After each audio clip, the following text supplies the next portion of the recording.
What's up everyone, PJ Mills here again, and I know I've been gone for a couple months and not really doing too much on the channel, and for that I apologize, but just know that I've been working on something really exciting, and I can't share too much about it, but just know that it has something to do with music, and I cannot wait to share it with all of you. Thank you so much for all the people that have been so dedicated to this channel and the different things that I've tried over the years.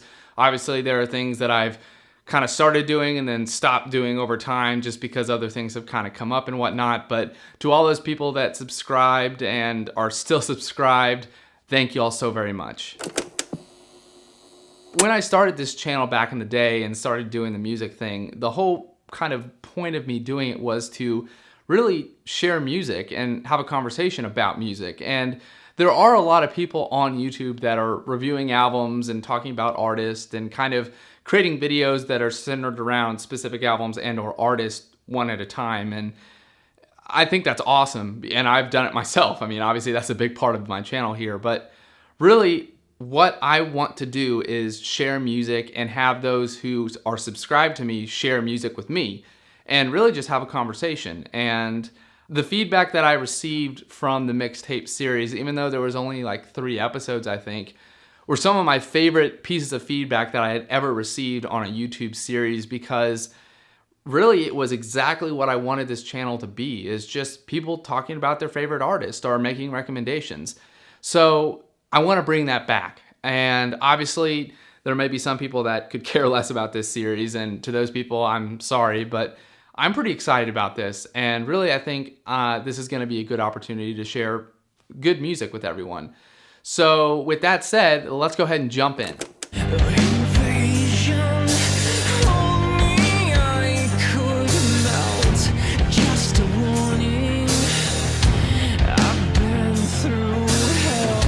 I've been a big fan of Chevelle for a long time, and while I think a lot of people just kind of think the red or send the pain below when it comes to these guys, I've always really enjoyed their entire body of work.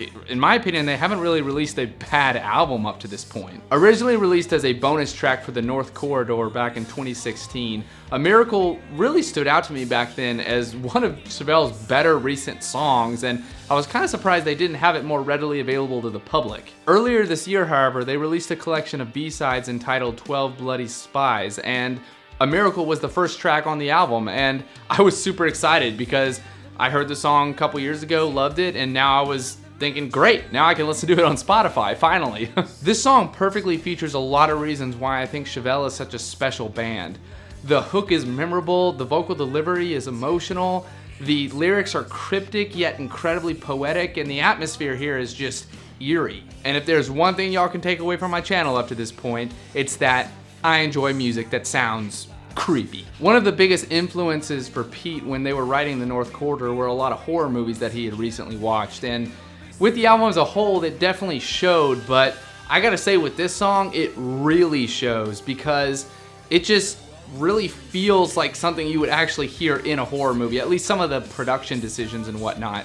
And that's why I was so surprised when it wasn't one of the main tracks on the album when it was released, because while it's a great bonus track, it would have really fit even better as one of the main songs, because in a way I kind of view it as the title track for the album. When I listen to it, it makes me feel cold, and I don't mean like aloof cold, I mean like actually like I'm sitting in a shack in a frozen wasteland cold. Maybe that's weird, and I'll be the first to admit sometimes a song will take me somewhere that I don't actually think the artist intended it to, but for me I'm a very visual person, and a lot of times I equate visuals with a song that I'm listening to. And like I said, from the moment I heard this song, I really just felt like I was somewhere just really, really cold. And I thought that was awesome, because there haven't been a lot of songs that I've heard in my lifetime that made me feel that way. So it really stood out to me as a unique experience. Another thing that I want to mention about the song that really stood out to me is the drum work, because while it is simple and you could argue maybe a little primitive,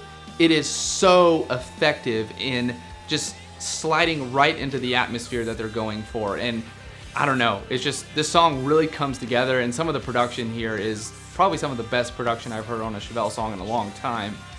So yeah, if y'all haven't heard it, please go check it out, because I would argue it's one of Chevelle's best songs.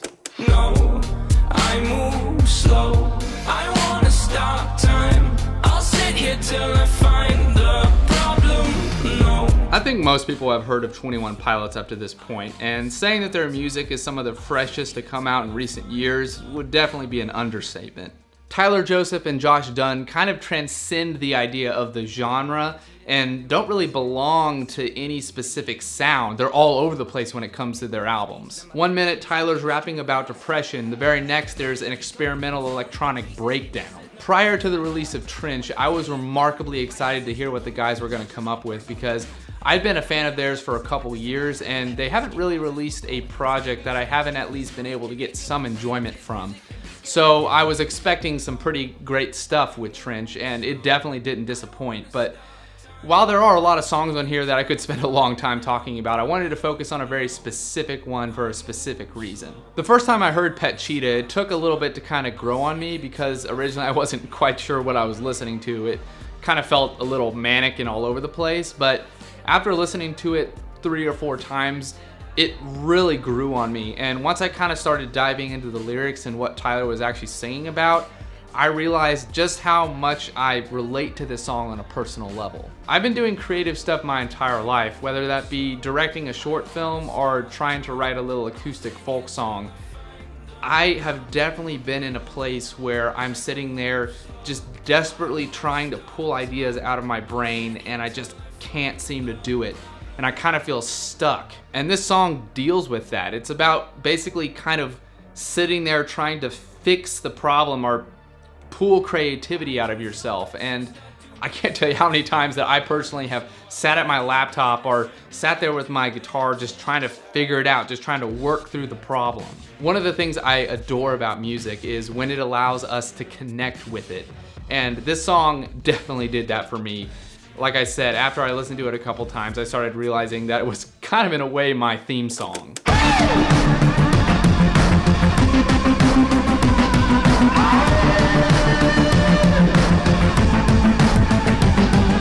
Eels is an American rock project revolving around the artistic cravings of Mark Oliver Everett, who handles the writing, singing, guitar, and production work, and occasionally everything else.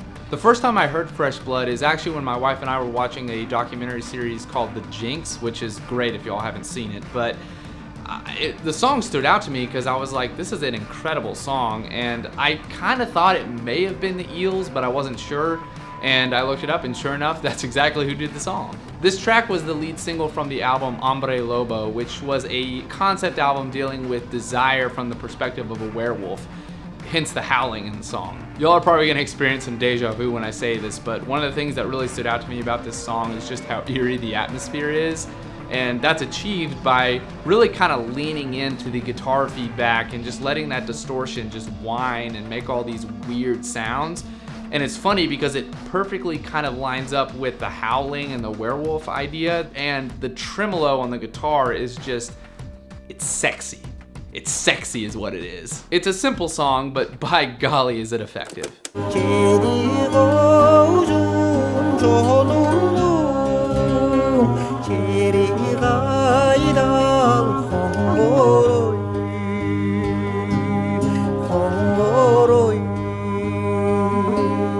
Alright, so this might be way out of left field for some of y'all, but that is what this show is all about. Hailing from the Tuvan Republic on the border of Mongolia, Huun-Huur-Tu, and I believe I'm pronouncing that correctly, is a group that mostly focuses on Tuvian folk music. Now when I say folk music, y'all may think the Lumineers or Mumford & Sons, and that's not exactly in line with what they do, because really what they're doing is they're taking music that is native to Tuva and basically sharing it with the world. Kongurei, 60 Horses in My Herd, from what I've been able to gather, and again, take this with a grain of salt, I don't speak the language, is basically about a long-lost city and kind of the desire to connect with the past and missing maybe a piece of yourself that no longer is existing, or a piece of your ancestry, if you will.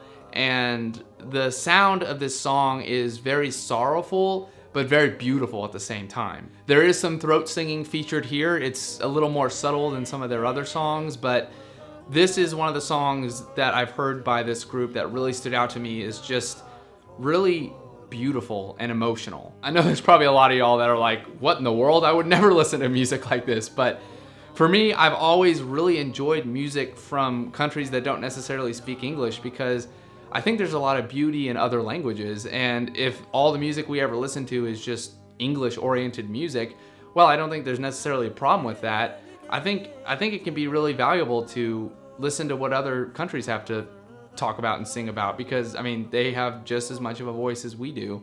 And so that's a big part of what I want to do with this series is look at music like that. So hopefully y'all will open your minds and maybe give this song a listen because really it's a beautiful song. And I think a lot of their music is just very, very real. It feels very human. And even if you don't understand a word that they're saying, it's very easy to connect with it just because there's so much emotion that flows out of it. You're the love that I hate. You're the drug that I take. Will you cage me? Will you cage me?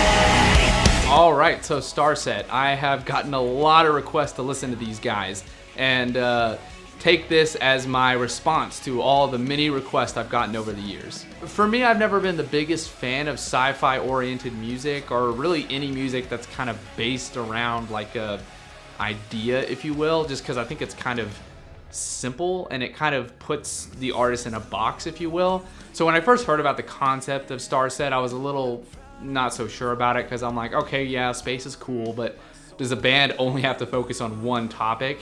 And so for me, I was a little not sure, but after I started listening to their music, I realized that they actually are pretty cool and they have a lot of really awesome sounds and atmosphere. And then lo and behold, I found out that their producer is Rob Graves, who oftentimes works with Red, and I enjoy Red a lot. So, surprise! I thought the production work was great with Starset, and one song that really stood out to me, and again, obviously this is one of their more popular tracks, so most of y'all probably know about it, but Monster really grabbed me because of the intensity of the vocal performance. Dustin Bates' voice reminds me a lot of Benjamin Burnley from Breaking Benjamin here, but one thing that I think Dustin Bates really nails is the kind of transition between clear to rough or growling or yelling, if you will. And I'm not saying Benjamin Burnley can't do that, but that was something that Red was always really good at, was kind of singing like, and then transitioning into a scream. And the scream, or the transitioning into the screams, maybe this sounds weird, but Dustin Bates transitioning into the screams was really, it sounded really emotional and intense, and he did a phenomenal job with it here. And while the song may not necessarily be the heaviest song you've ever heard, because there's definitely heavier music out there, it just feels heavy because of the vocal delivery, as well as just the fact that the song is just kind of pounding the whole time. And it's not like, like a club banger or anything like that. It's just really intense, and it hits heavy, and it hits quickly and hard. And yeah, it was definitely a memorable experience, and I enjoyed it a lot. Alrighty, so there are 5 songs that I just got to share with y'all, and if y'all have heard every single one of those, awesome, good for y'all. And if maybe you've only heard one, then go check out the other 4 and tell me what y'all think in the comment section down below. And if y'all have any recommendations or songs that maybe you want me to listen to, go ahead and fire them my way, and who knows, I may give y'all a shout out and say, hey, thank you so much for this recommendation, and let's talk about this song now. So let's start a conversation, and thank y'all again for being a part of this channel.